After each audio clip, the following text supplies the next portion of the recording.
Jai Baba. Nothing is real but God. Nothing matters but love for God. God is the only reality. All else that seems real is illusory. God and I are one. Meher Baba. Avatar Meher Baba ki Jai. Thanks to beloved Baba and Jai Baba to all of you. Welcome to this Tuesday meeting of reading and trying to understand Baba's words in the eternal calendar. We are now doing 24th of March. This is the photograph. You can see how annoyed Baba looks. You know, he's very annoyed at somebody or something. So we are going to read that now.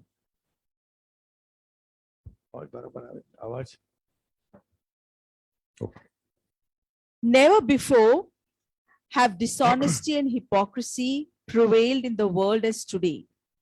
If the least hypocrisy creeps into our thoughts, words, or deeds, God, who is the innermost self in us all, keeps himself hidden. Hypocrisy is a million-headed cobra. There are today so many so-called saints who tell people to be honest and not hypocritical, and yet they are in themselves deep in dishonesty. And remember, if you cannot love God and lead pure lives, at least do not make a show as if you are loving God, because the worst scoundrels are better than hypocritical saints. Jai Baba. Time and time again, Baba had been harping on this one area of hypocrisy. Because Baba says when he had been to the religious places of Badrinath and Hardwar and other places, there would be thousands upon thousands of saints. And Baba would make this gesture, 7, that there are hardly 7 who are genuine saints. In other words, there are all the rest, they assume that they are saintly either, honestly they assume that they are saintly, or they are out to cheat people. So that is when Baba talks about hypocrisy, my understanding is that Baba is talking about the hypocritical saints, which are in abundance everywhere in the world. And Baba had once said that God can forgive anything, but he cannot forgive hypocrisy. But that is because a hypocrite is so self-engrossed in his own stature that he does not even know, he does not even feel that he is a hypocrite that way. Never before have dishonesty and hypocrisy prevailed in the world as today. If the least hypocrisy, that means dhong, having a different thought, feeling, emotions within, and projecting ourselves as somebody else without, that means outside. If the least hypocrisy creeps into our thoughts, words, or deeds, God, who is the innermost self in us all, keeps himself hidden. He does not reveal himself to those who are hypocrites. Hypocrisy is a million-headed cobra. See, hypocrisy is such that it is not something which is only one track.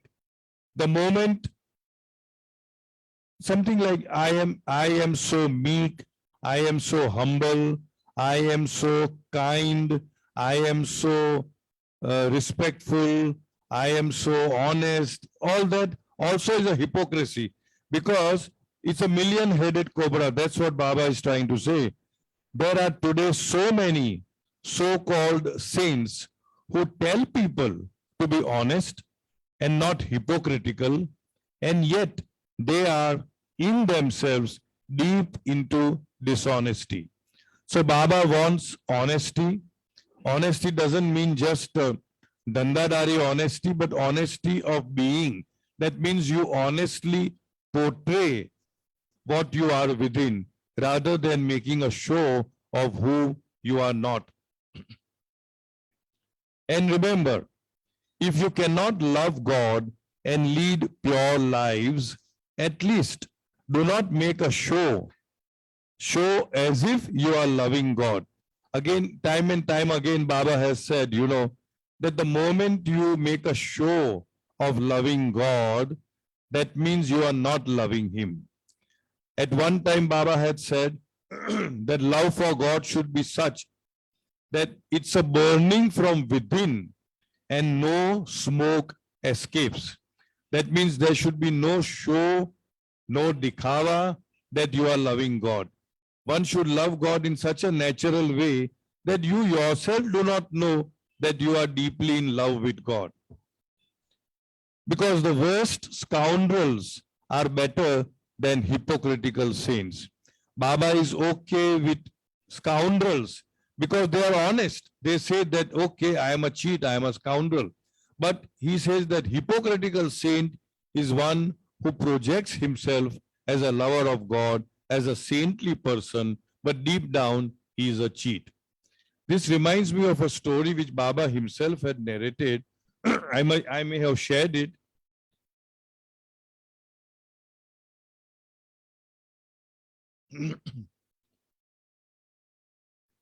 There was once a king, his kingdom, and he was a very, very nice ruler.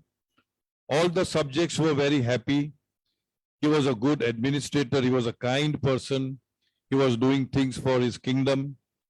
But the only so-called drawback was that he did not go to any temple, any mosque, any church, anything. And his wife, on the other hand, was totally a religious person. So she would attend all the religious functions of all the castes and creeds, and many a times she would be pestering the husband that you are such a nice person. You only lack one thing, that you must come to the temple, you must come to the mosque, you come, in other words, whatever that they are believing in, and you must believe in God. So he would keep telling her, Baba, this is my job, I am doing my job very honestly, sincerely. You are going, no, you are happy with going. Don't drag me into this. Don't tell me to come. I am quite okay with this. So things happen, as we say, which happens in most married life, tutu meme kind of thing.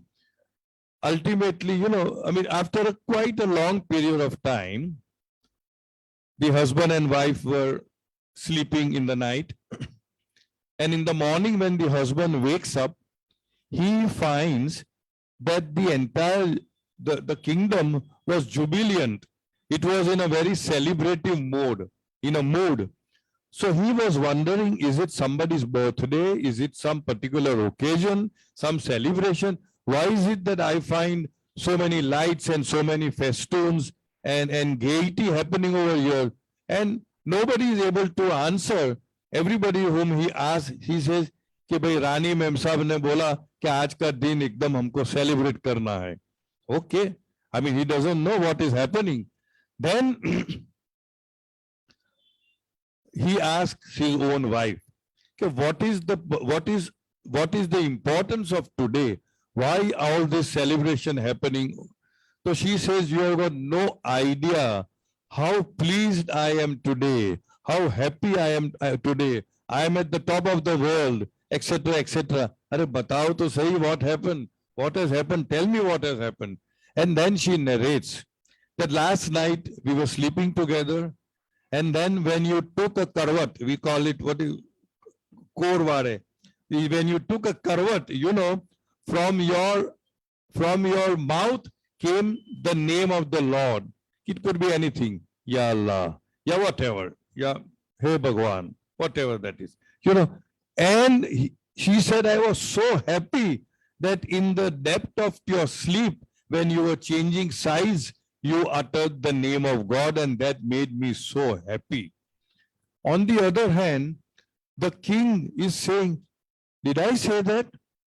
Did I reveal to you my love for my Lord, which I had concealed for so many years from everybody? That means the way he was loving his Lord was such a sacred, secret, bonding between him and the Lord, that he did not even want the others to know leave aside others, even the wife to know that I am such a profound lover of God. So that is what Baba had said, that this is the episode which happened, and that is how one should love God in such a way that the other does not only the other, you have to be totally, deeply in love with God, as Baba says, that it should be a fire burning within yourself, and there should be no smoke which should escape, and no smoke would mean dikhawa of that. So now, he dropped his body, that is what, yeah, that is what he said. But sometimes I wonder, sorry, okay, yeah, no, Bori Banda. All right. Now we are on page number, March 25. This is the photograph, if you can see properly. I have a feeling this is something to do with the new life during new life period 1949 to 52. This is when it was taken. Go ahead. All things are governed by laws of one kind or another. Even insignificant business concerns and public institutions have their laws and cannot function without them. This is even more true of the universe. It may seem sometimes as if the universe were not subject to any self-justifying law, and sometimes it appears as if sincere toil were lost, the virtuous condemned to suffer, and the vicious endowed with power and success. But this fractional and false view is derived from man's ignorance of the law of karma. The law of karma prevents the ego mind from escaping the result created by its own good or bad actions. In this message, Baba is emphasizing on the immaculate, exact, perfect functioning of the law of karma. There is no escape from the law of karma. There are many laws where you can avoid, evade, run away from, but you cannot run away from the results or from the effect of our own actions, of our own karma. Even if you tend to run away temporarily, it will catch up with you. You know, it is like our income tax. Huh? Sorry, in the next word, yeah. Why next word? Several words thereafter. Law of karma is, you can say, it is such a smart move that God has done, that you are never punished or rewarded for your karma, but you are always punished or rewarded by your karma. It is never for, God never punishes. It is automatic. And that's why I say the management guru, the God, infinite God, he has simply instituted the law. And Baba says, my will is law. Whenever Baba says, nothing happens without my will, it means everything happens according to law. Many people mistake that, oh, not a leaf has the power to shake without my will. That means, oh, Baba, now, supposing I fall sick, oh, Baba is willing that I should fall sick. No. If I have eaten pani puri outside, then if I fall sick, it is because of the law of karma, because there are some bacteria, there are some germs which is affecting me. In short, that's what Baba is saying. All things are governed by laws of one kind or another. Even insignificant business concerns and public institutions have their laws and cannot function without them. Baba is saying, even the smallest of a business establishment will have their own laws and rules. Do you mean to say that this huge thing, what we call as creation, Srishti, will that not have law? This is even more true of the universe. Everything happens according to the law. It may seem sometimes as if the universe were not subject to any self-justifying law. And sometimes it appears as if sincere toil were lost, the virtuous condemned to suffer, and the vicious endowed with power and success. Baba says, sometimes you may feel that this man is a crook, this is a Maha Rog, a Maha Chalu, but he is enjoying, and this poor fellow is so honest, so straightforward, and he is suffering. Baba says, nothing of that sort is happening. This is happening because of our very, what you call myopic viewpoint. Everything is happening according to the law.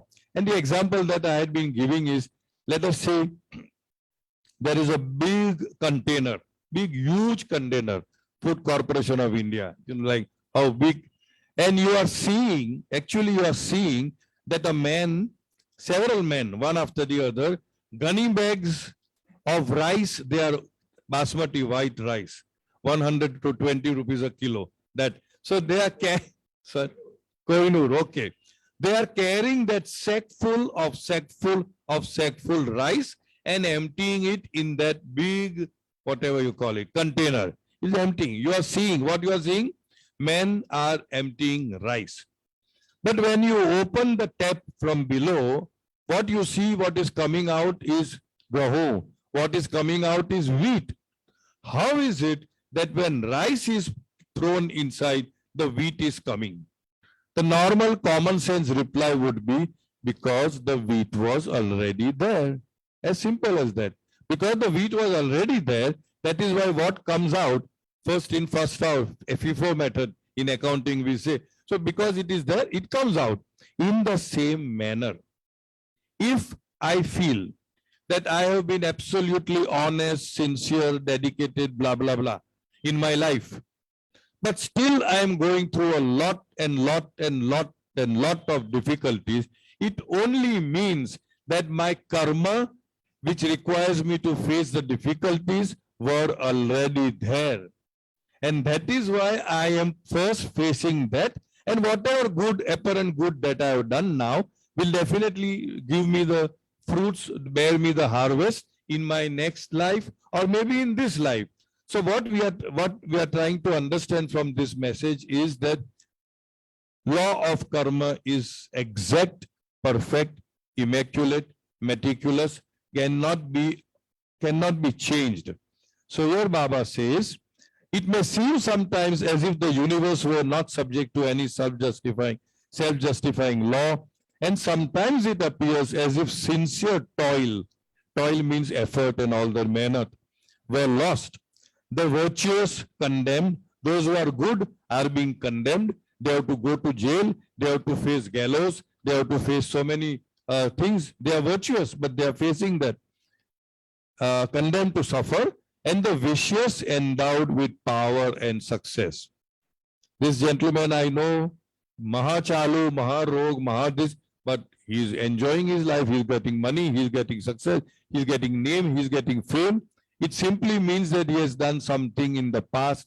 As we say, we say, oh, he is born with a silver spoon in his mouth, silver spoon. Now that means, we feel that mufat mein mil gaya usko, that kind of thing. Some people born with silver spoon, some with plastic spoon, some with cardboard, and some with no spoon. So is it how unfair God can be? That just because somebody is born in, that whatever you call it, Ambani, Adani, right? It is not that there is no such thing, because luck or fate or nasib or taqdeer is nothing but the working out of the law of karma. So in the past life or several past lives, that person must have done so much of good that it can be only balanced out by good coming to him effortlessly. He is not doing any effort, but good is coming to him. Mufat mein. So that could be the reason. You see, so once we understand that everything is in a sense in perfect order, because everything functions according to the law of karma, then by and large, we are able to accept what is happening in and around us in life, because we know that it is only but the operation of the law of karma, and we accept it rather than fighting against it. So Baba says, but this fractional means it's a very narrow, it's not a whole view. We do not have our whole view. What I did 100 lifetimes before, I don't know. So it's a fractional point. But this fractional and false view is derived from man's ignorance of the law of karma. Because man is ignorant of the perfection of the law of karma, we tend to think like that those who are vicious are, getting name and fame, and those who are, good people, they are having all the bad times. The law of karma prevents the ego mind. Ego mind means the limited self-centric I. From escaping the result. The ego mind cannot escape the result of his own actions. Why? Because of the application of the law of karma. The wordings are, the law of karma prevents the ego mind from escaping the result created by its own good or bad actions. That is why we say, as you sow, so shall you reap. Do unto others what you would want others do unto you. Do not do unto others what you, that way. So basically, in the totality of it, there is only one. There is only Advait. There is only oneness. And because of that oneness, in a sense, the moment you do something to other, you have already done it to yourself, because there is no other. There is no other. So if you have done something good, I have already done good to me. If I have done something bad, I have already done bad to me, myself. But then Baba says that all this good and bad, right and wrong, all that is in the domain of illusion. Why do you think about good? Why do you think about bad? Just think about me, Baba says. And the moment we change our mindset of getting off the good and the bad, and constantly keep Baba as our companion, and think and feel and believe that it is Baba who is doing things through us. The thinking process, the feeling process, the speaking process, the acting process. Then I think over a period of time, all those past samskaras will not get any vent, any way to express itself, and it will automatically dry out, and Baba takes over. Now we are on March. Any questions? March 26? Yes. Yeah. I'll end here. Somebody asked Baba, Ah. whatever happens good, bad, Ah. you are the creator. So you are not to be blamed. Baba said, yes, you can blame me. But the consequences has to be there by the person who has done wrong. Correct. Right. Correct. Thanks, Bhikkhu. There was once an incident where somebody asked Baba, supposing I do something wrong, knowingly, intentionally, something which is wrong, I know it is wrong, then who is ultimately, am I ultimately responsible for it? Am I responsible for it?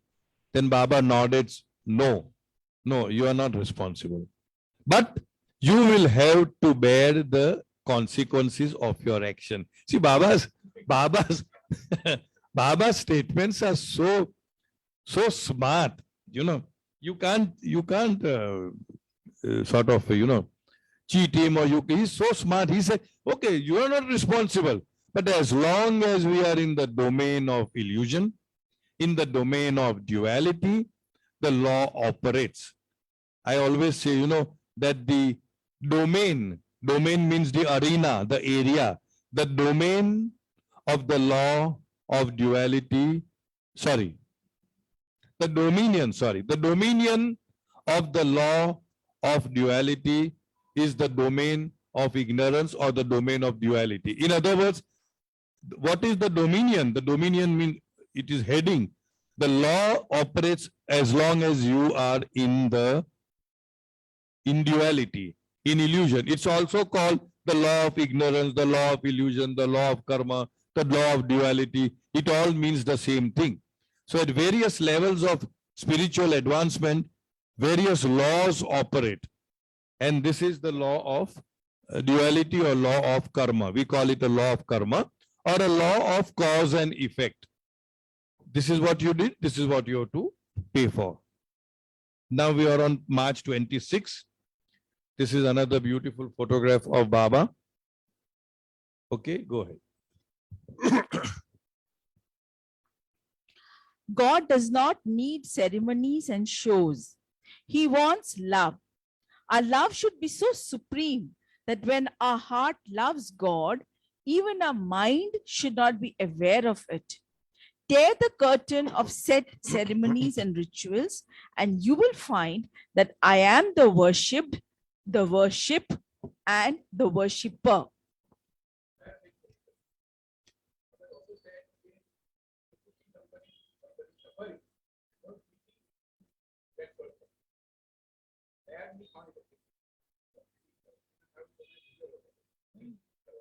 All right. Now what Bhikkhu is sharing is, Baba had said somewhere, it was in Listen Humanity, about pitying somebody. You are having a pity on somebody. That means indirectly you are putting that person down and you are somewhere high up. You are pitying. So instead of pitying, the other way of doing it, you have to show compassion. You have to be compassionate towards all, but don't pity him. Instead of that, give him the spiritual knowledge that irrespective of Raja or Bhikhari, it is the same thing. We are all destined for the same goal. So we need to encourage him rather than, because when we pity him, the person goes below. The person has a very low self-esteem and self-respect for himself. How poor I am, how unworthy I am, how unloved I am, how, what should I say, unfortunate I am. So all that comes when you pity. So yes, Baba did say that pity is not a emotion to be exhibited. Ailena. So people there can hear. Yeah. No, sorry. No, not here. The people on the Zoom session. I suppose ke one of the monthly member told Baba ke give यानी के I want to give my years of life to that fellow, and you say Baba Bhikkhu, you keep coming, huh? You are revising my memory. All right. No, that happened in Pune. K.K. Ramakrishnan. He was the first secretary, honorary secretary of the Avatar Meher Baba Pune Center. One fine day, he took a pity on a young girl who was diagnosed with some incurable disease, maybe cancer or whatever. And all of a sudden, something, the pity, you can say, just came out of his being. And he either sent a word to Baba or he wrote to Baba saying that you take away a few years from my own life and give it to this unfortunate young girl so that at least she can live for that many years more. I think the concept, the idea at that time in Ramakrishnaji's mind would have been that I am so charitable, I am so giving, I am so sacrificing in my nature. And obviously the expectation would be that Baba would say, very good, since you are such a close disciple of mine, I grant you that boon or something. Bomb! The bomb came from Baba, And see, the words are so precise, What makes you think that your life is yours when you have already surrendered it to me? It is such a powerful word. This may not be the exact words, but words to the effect. When you say that, Baba, I surrender my life to you, then what right, what authority do you have to say that give so many years from my life to this person's life? So then he realized it, and then of course Baba said, do you think I am so, inhuman? Do you think I am not God? Do you think I do not know what is happening? And whatever Baba may have said, everything happens according to the law. And Baba's general response would be that this suffering is good for you. And you are suffering while my nazar is on you. And it is not just this girl whom we don't even know, but so many in Baba's own circle. We have seen they have been suffering right under Baba's nose, so to speak. And yet, Baba would not do some chamatkar to, cure somebody. Baba would say, no, if I could make the person like this, but that would not be good for the person. The person has to go through what he or she has to go through. And he or she is so fortunate that he is going through, she is going through in my presence and when my nazar is on them. So keep remembering me, keep going through all these things. So that, okay. Thank you, Soumya. That's why I keep her next to me. And then, yes, then Baba sent a message, eat to Ramakrishnan, eat, drink, and be merry, and continue doing my work as a pleasant hobby. Very profound. So this could be a message for each one of us. Eat, khao piyo maja karo, we say. Eat, drink, and be merry, and continue doing my work. Many of us may do his work as, I've got many Marys. And continue doing my work as a pleasant hobby.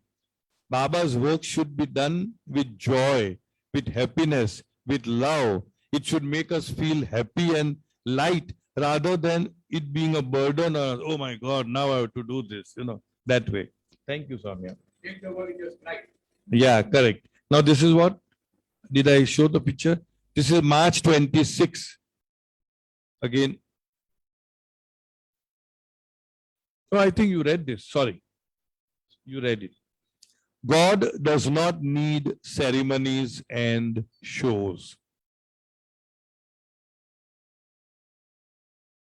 We have, in fact, now we have started again doing, Jai Ho, Jai Ho. Sorry if I'm hurting somebody's feelings, but that is what is happening even in Amar Tithi and all that. What we are doing is, I have said this earlier, there are very strong, specific views expressed by Baba during his own lifetime. As time goes by, we tend to import the customs and systems from some other and apply it to Baba's circle. This is what I'm sorry if as I said, like many times, we hug 3 times, 1, 2, 3, mechanically. Whereas Baba had said once, Baba had even strongly rebuked, if I'm not mistaken, it was Deshmukh, C.D. Deshmukh. And C.D. Deshmukh did like this and did like this. Immediately Baba said, it's there in the movie. It's there in the movie. But we do it. Okay. About Avatar Meher Baba Ki Jai. We do it 3 times during Baba's time also. Although this is not a subject to be discussed here, but since it came, now we see happening 14 times. Yes, you go to Meherabad, you go to Amar Tithi and see. I don't know what is the logic of it. No doubt, 14 is a spiritual number. Like 40 is, like 7 is, many. But I don't know which number is not spiritual. Everything is spiritual because everything is Baba. But then what I'm saying is we are bringing that. Then somebody says, when you see Avatar Meher Baba Ki Jai, you have to raise your hands like how in Hare Ram, Hare Krishna, and they do it like this. Again, I'm not trying to belittle any systems or anybody else's faith or belief, but I'm saying that if we read Baba's literature in depth, then we realize that we are gradually going into these kinds of things which Baba himself does not want us to do.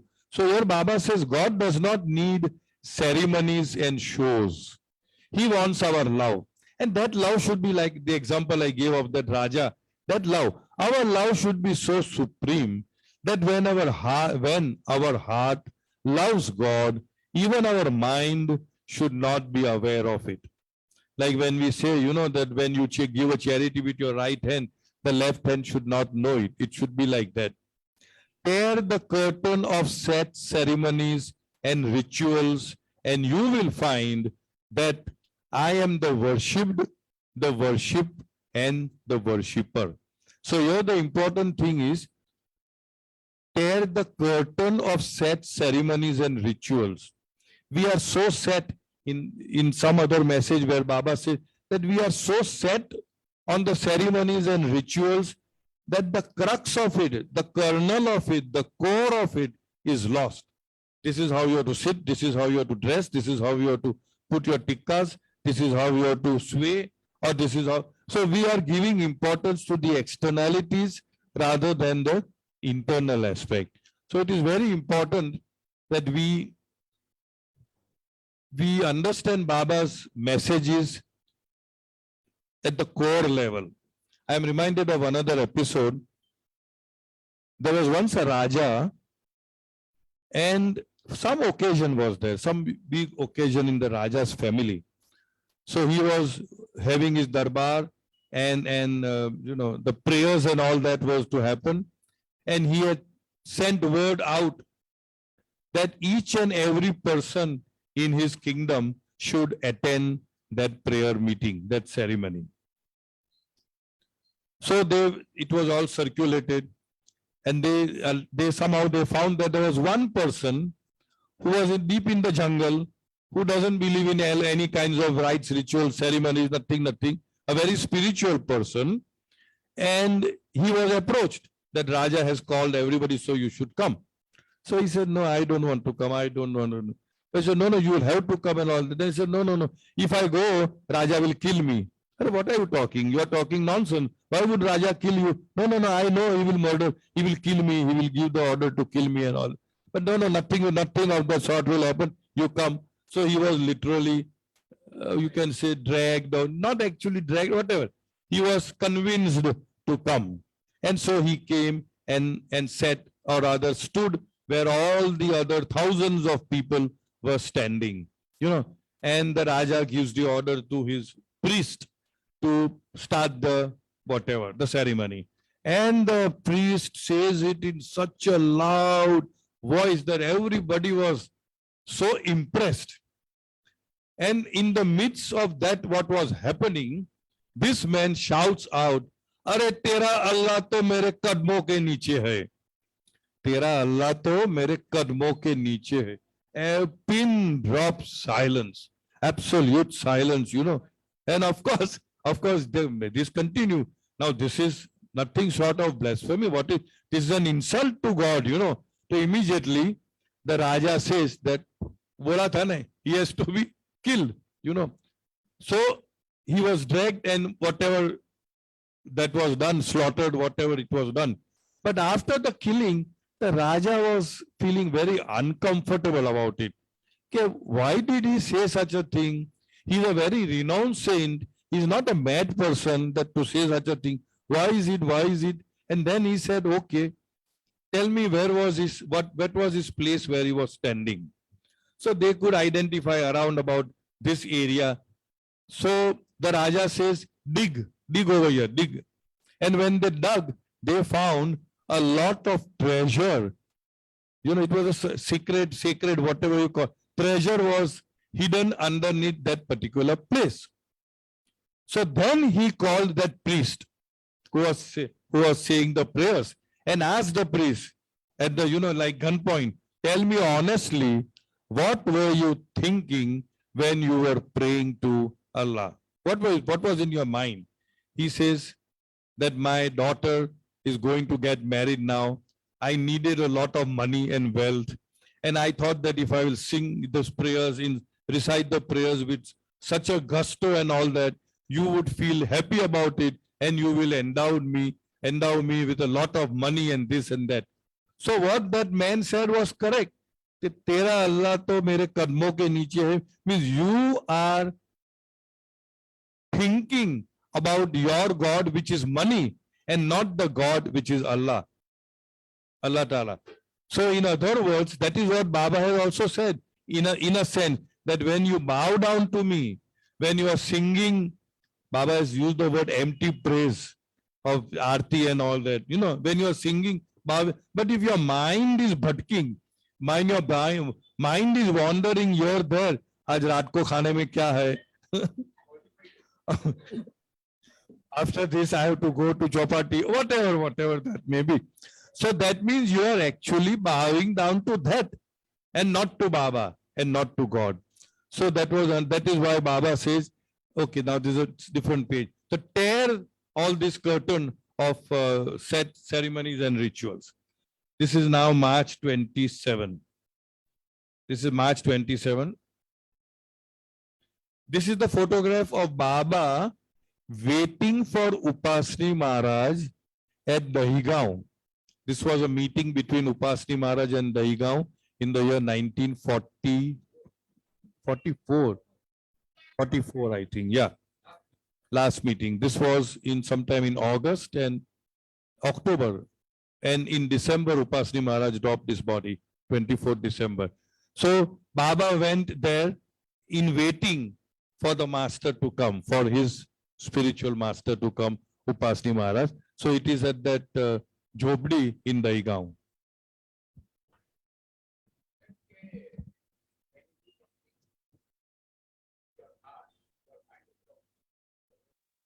(1941) most probably. Okay, thank you. Thank you very much. Acha, Aban has a question. Thank you. Who is this? 1941? Chittaranjan, Jai Meher Baba. Sorry? Jai Meher Baba, Chittaranjan Dangde. Oh, Chitranjan. If you are Chitranjan and if you say 41, it is 41. 41 means 41. Finish. No questions asked. Thank you, Ji. Kangre Sahab, thank you. Acha, Aban has a question. Sometime back when we were having discussion, you had said these karmas are such, certain karmas can be changed. If somebody has murdered Right. the last birth, I know. and this time he may be murdered according of karma. But if he helps people and he does some extraordinary good work, Right. that karma can be reduced. That I would like you to say, that because law of karma is inevitable, 100%.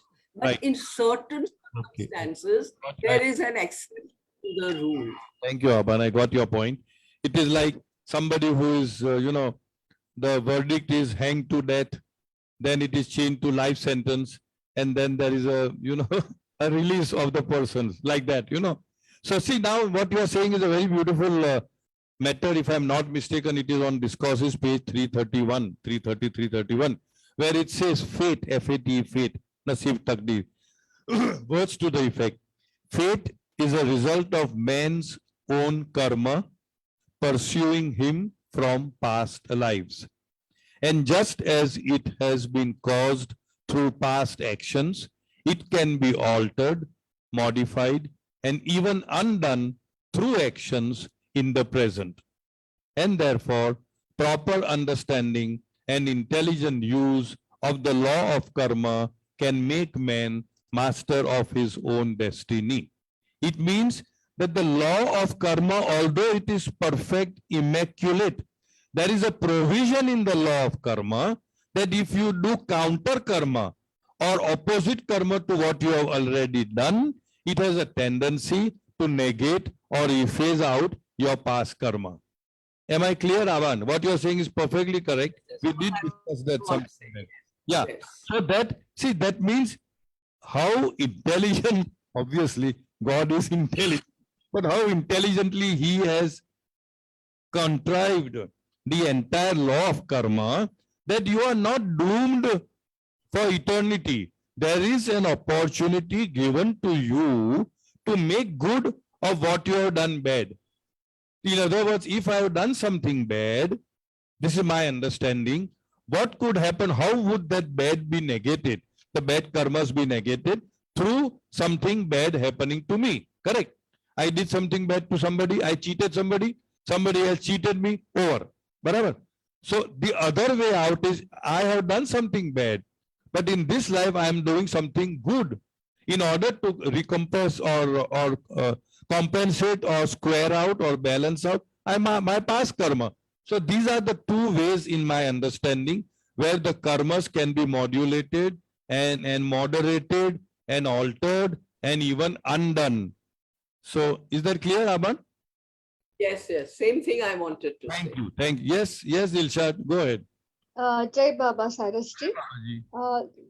The understanding that I have is that two actions, whether good or bad, will have its own fruits. And suppose if Get your last sentence. This any his own two fruit. actions, each one will bear its own fruit according to the good and bad past If the seed part of it. vegetable, you'll get vegetables.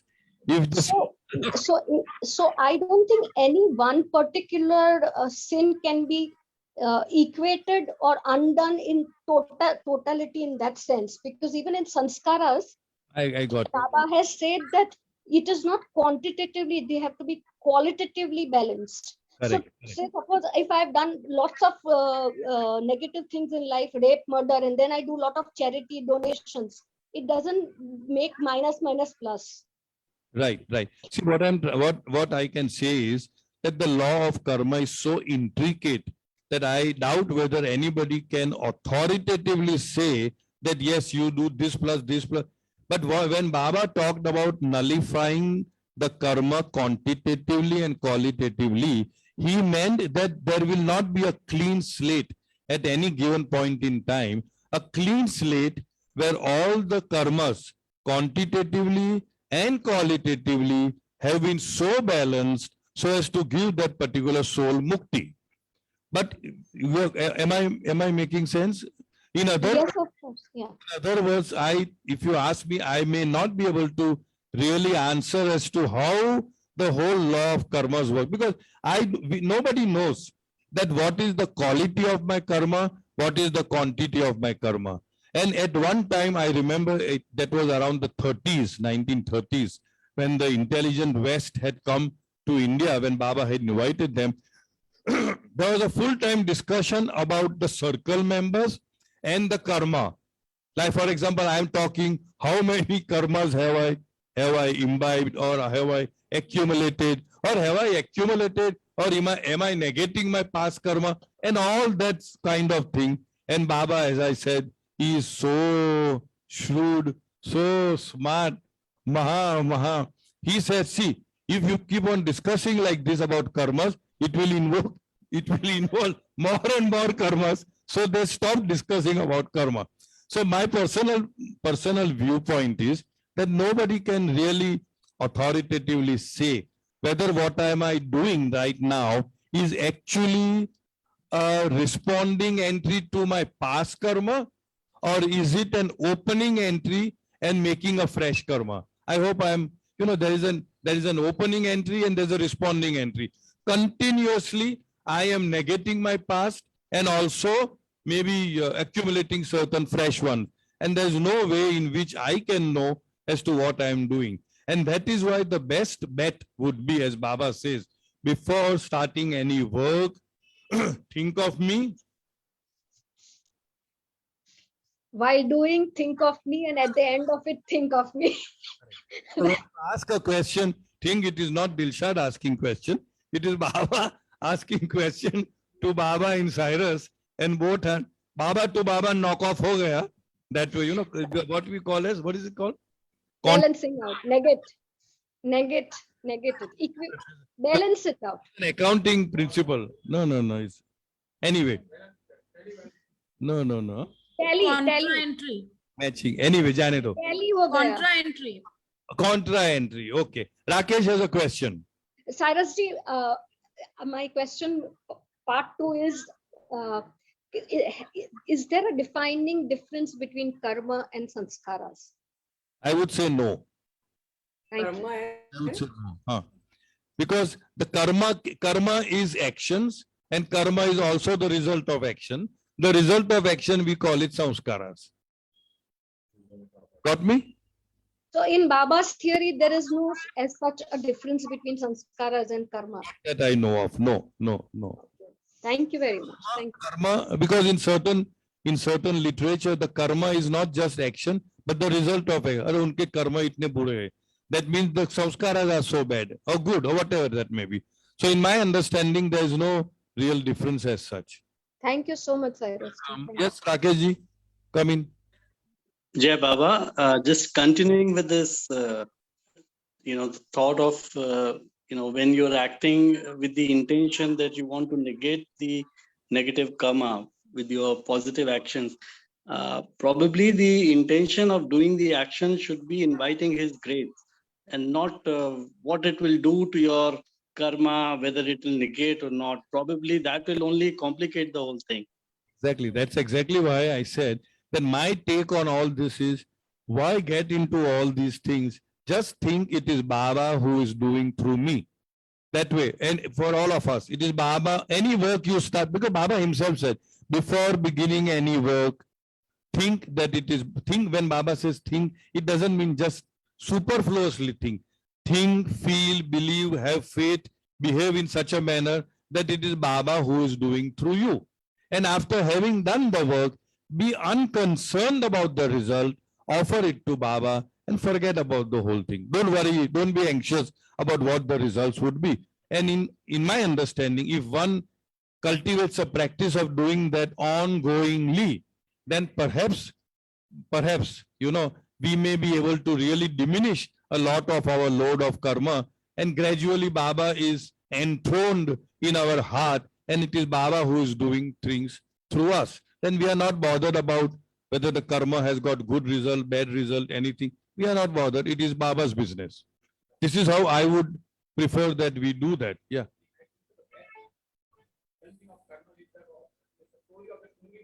Wow. Okay.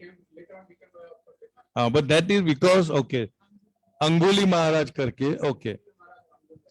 Anguli. Okay, now because you keep coming, huh? So because I like a little petrol, then only the gari will start. We all know this story, but still the balancing of karmas. There was once, you can call it a person who was a plunderer. He would, a dacoit, and he would kill anybody and everybody that came in his way. And his whatever you call it, fascination was that he would cut the finger, one finger of that person, and then he would be putting it into a necklace and wear that necklace. That is why he was called Unguli or Anguli Maharaj. So he comes across, would you like to say? He comes across a saintly person. Sometimes we read it is Mahavir, somewhere we read it is Buddha, somebody who is a jnani. And he tells him, why do you do all these things? It is unnecessarily creating so much of karma on your head and all that. Then he said, Maharaj, what should I do? So he said, do one thing. Will you do it? Yes, I will do it. He said, you sit at this place and meditate, and do not get up under any and all circumstances. Just sit over there and meditate. So he sits. Now, over a period of time, what had happened was, one Raja from one kingdom was sending a message to the other Raja of the other kingdom to kill 100 people. They were supposedly innocent, to kill some like that 100 people over there. Now this Maharaj, Anguli Maharaj, had already killed 99 people, and he had 99 ungulis on his neck. Now that Ghode Sawar, he's coming on horseback, and he's telling, how he's a representative of Raja. Hey, Uddhav, get up from here. And he doesn't listen to, because he is into meditation. He tries to, say it very roughly and all that, nothing. Then that horseman, because of his pride, ego, whatever, he gets up and starts whipping with that whip, the horse whip, starts whipping the person. He controls. At last, all of a sudden, he loses his control and kills that person also. And then the story goes is, the moment he kills that person, the Anguli Maharaj gets liberated. Anguli Maharaj, he gets liberated. Means what? The mathematics behind this story is that he had done 199 murders. And here he is murdering the 100th person. And in murdering the 100th person, he has saved the lives of the innocent person in the other kingdom. So that is how the balancing takes place. but I don't think we should kill or do anything, because this has a background of the master who knew his entire MRI or CT scan, whatever you call it. He knew that this is the sanskar of that Maharaj, that if he kills one more person, and otherwise if he saves the other 100, he will get mukti. So in other words, this balancing act is a very complex, intricate thing. I don't think, as I said, anybody can say it with authority as to how it happens, but it happens. Yeah, please go ahead. Baba's messages about qualitative and quantitative is in respect of God realization. Yeah, and mukti. And yes, God realization stroke mukti, and about using intelligent use of the law of karma is upholding his creation. He's not dooming creation with, if you have done bad, you're doomed for life. So he's put up the law in such a way that if you do something good, you can circumvent it in some way or the other. And definitely, like Rakesh said, not by having some mathematics within, that if I do like this and I want to achieve, it has to be purely. Nobody can understand the mathematics Yeah, of you God, cannot. it's beyond our ken. All right, so now understanding has no meaning. No, you can. It's really nobody. If anybody claims that I know how much karma you have, then I will say thank you very much. Get lost. All right. Have we done this? No, you've not read this, no? I showed this. From the spiritual point of view, married life will be a success only if it is thoroughly determined by the vision of truth. It cannot offer much if it is based upon nothing more than the limited motives of mere sex, or if it is inspired by considerations that usually prevail in a business partnership. It has to be undertaken as a real spiritual enterprise that is intended to discover what life can be at its best. Baba has been very emphatic about marriage as an institution, giving a lot of importance. When somebody asked whether being married is a drawback or a disqualification, Baba said nothing of that sort. If you can lead a celibate life, very good. That is helpful to you in your spiritual enterprise. But if you cannot, then instead of flitting from one flower to the other, it's always better to get married that way. So from the spiritual point of view, married life will be a success only if it is thoroughly determined by the vision of truth. Mostly, I would say marriages take place by way of dandadari, that how much you are going to give, what is the family like and all that. Or it could be in pursuance of lust, let us say. So Baba says that it should be thoroughly determined by the vision of truth.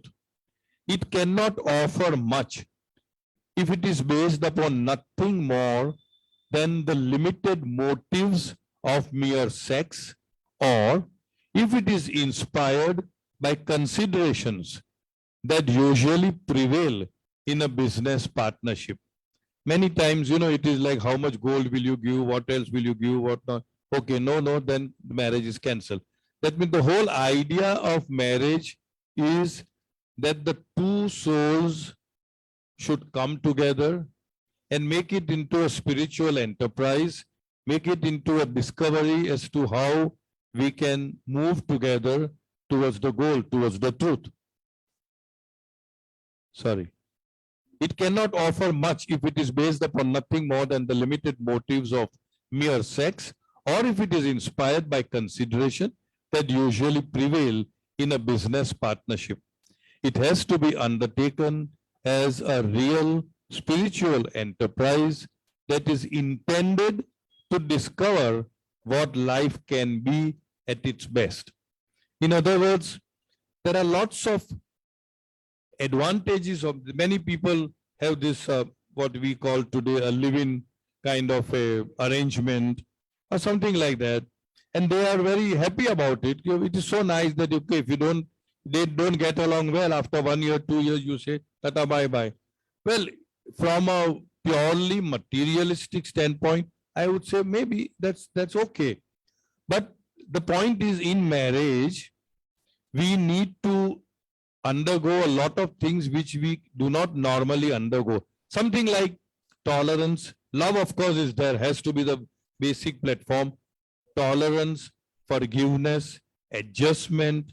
You see, it's not just from one side, it's always from both the sides that we give in. And these are all spiritual attributes: to give in, to forgive, to forget, to let go, to love, to tolerate, and all that, forbearance. All that they are all spiritual attributes which will not get opportunity to be exercised and exhibited if it is a temporary arrangement. Okay, we stay together. If we don't like each other, we part with. Okay, fine. From a very purely materialistic point of view, it may be okay. But all these aspects which are supposed to be brought out will not be brought out. Like how Baba said, when you go to a war, a soldier, like selflessness, like courage, like sacrifice, like putting the nation before you, all those attributes will not be coming up to a civilian, but it will come up to a soldier, because that is the arena in which we function. So marriage is also like an arena. I don't call it a boxing ring.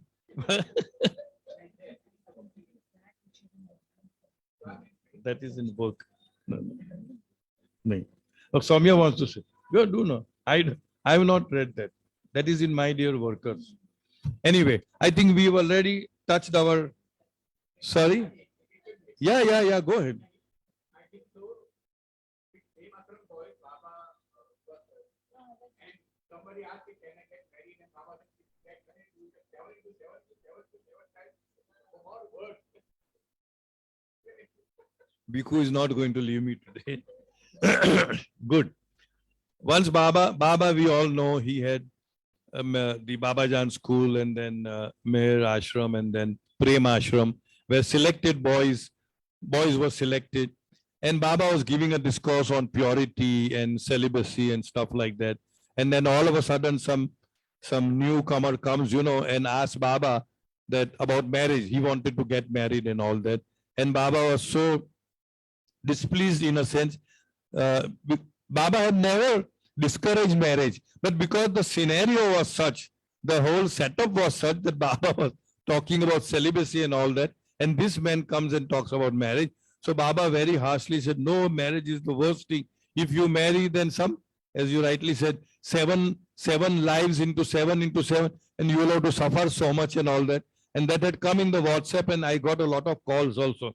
Then, did Baba really said that you should not get married? I said, no, on the contrary, Baba encouraged so many marriages. And I don't want to get into this. We all know Dara Amrit, we all know Sridhar and Parviz, we all know Baba's own brother, Behram, Madhusudan. So Baba so much encouraged marriage. It's not that he was against marriage, but that is why, good that you said, good, that is why all of Baba's messages must be read in the context in which they were given. What was the surrounding? What was the environment? Who were the people sitting across? That is why Baba gave this particular message. So that is it. Chalo then. Thank you very much. Thank you, Baba. Yes, Mayor has a question. Ji.